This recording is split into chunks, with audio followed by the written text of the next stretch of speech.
Ka Office District Sports Officer West Carthills District ringkat kajinga trailang bat ka Office Deputy Commissioner Eastern West Carthills District hakalai potrik nailar kilara kia ka National Sports Day da ka papenlong ya kajinga kop marathon batnya cycle.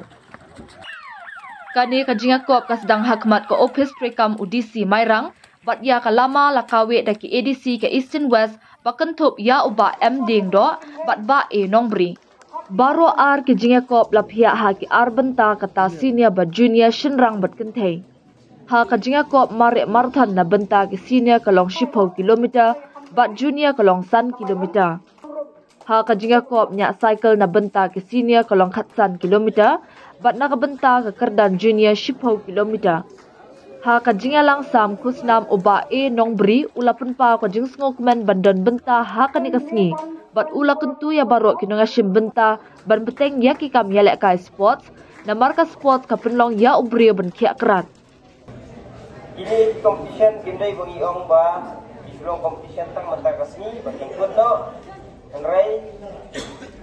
ngin hap nyai beteng jadi jing mare jing lek skill di sports activities namar ka wanra cepat kia ka wanra fitness but mentali ka sports ka way ka karya ka belum lukratif padu kata-kata mo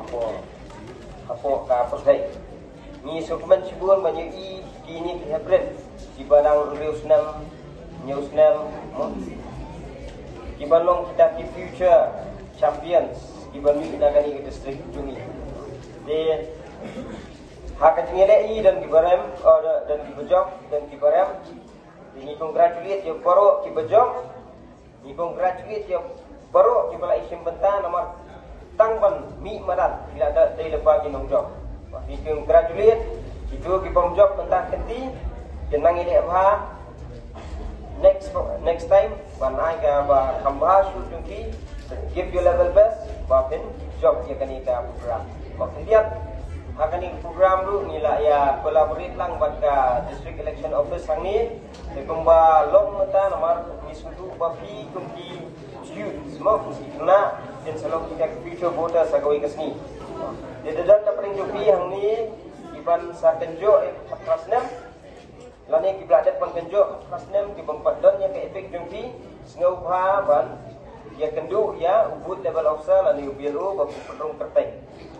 Sementara ka summary revision kan sedang sentiang lalu penai Oktober terter hadu penai Januari bangin pendap jelada dan paling jupi di belak depan